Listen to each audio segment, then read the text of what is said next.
Well, in spite of the pandemic, South African property buyers have continued to demonstrate what we're told is a strong appetite for offshore property investments in 2020. The Pam Golding Property Group says the biggest demand from South Africa is Portugal, with the ultimate goal, I understand, of being procuring EU citizenship. This is followed by Mauritius and Grenada, which offers a path to US residency. I want to talk now to Chris Immelman, who is the head of Pam Golding International. Welcome to you, Chris, and thank you very much for joining us. What's driving the interest, and why specifically Portugal?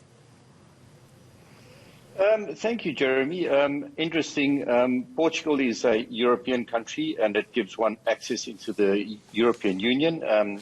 Pre-Brexit days, that would have, of course, given you a springboard into the United Kingdom.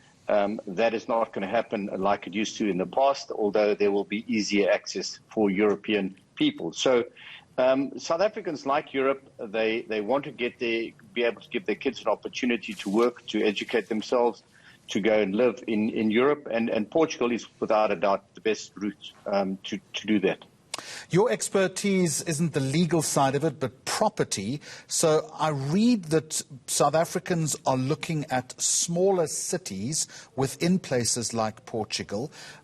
What type of property are they trying to procure? So it's a little bit limited in the sense that the legislation dictates what you can do. So initially, the hurdle was 500,000 euros that you had to spend, and you could buy anywhere. In those days, Lisbon and Porto, the two main cities of Portugal, were definitely the most popular and also proved to be the best investment. In fact, the guys made really good investments there. But subsequently, the Portuguese authorities have downgraded that hurdle slightly to 350,000 euros, and in some instances 280,000 euros. But only if you then bought in rural areas or smaller areas of Portugal, i.e. not the biggest cities. So the area, for example, of Alentejo, which is, they call it the sort of the Provence of France would be the equivalent. They're saying that is a really nice area. Come and help us upgrade this area. Buy a property here, which a developer will upgrade on your behalf. So little places like Evora, beautiful university town, in the Alentejo region is where sort of we see a lot of South Africans going to be buying property shortly. I'm surprised that there is still interest given the pandemic. Yeah, I do think the pandemic has given a lot of people time to reflect. People have spent a lot of time at home, maybe sort of recalibrated their lives and what's important, in their lives, brought the families closer together. And if you start doing that, you invariably go to what do your kids require? What do they need? Where do they go to next?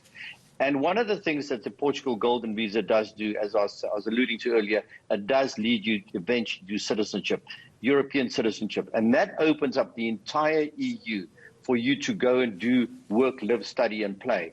So I think COVID has given people time to reflect a little bit, have a look at what's important in their lives, and education and giving their children the best opportunities. I think, that's what it comes down to.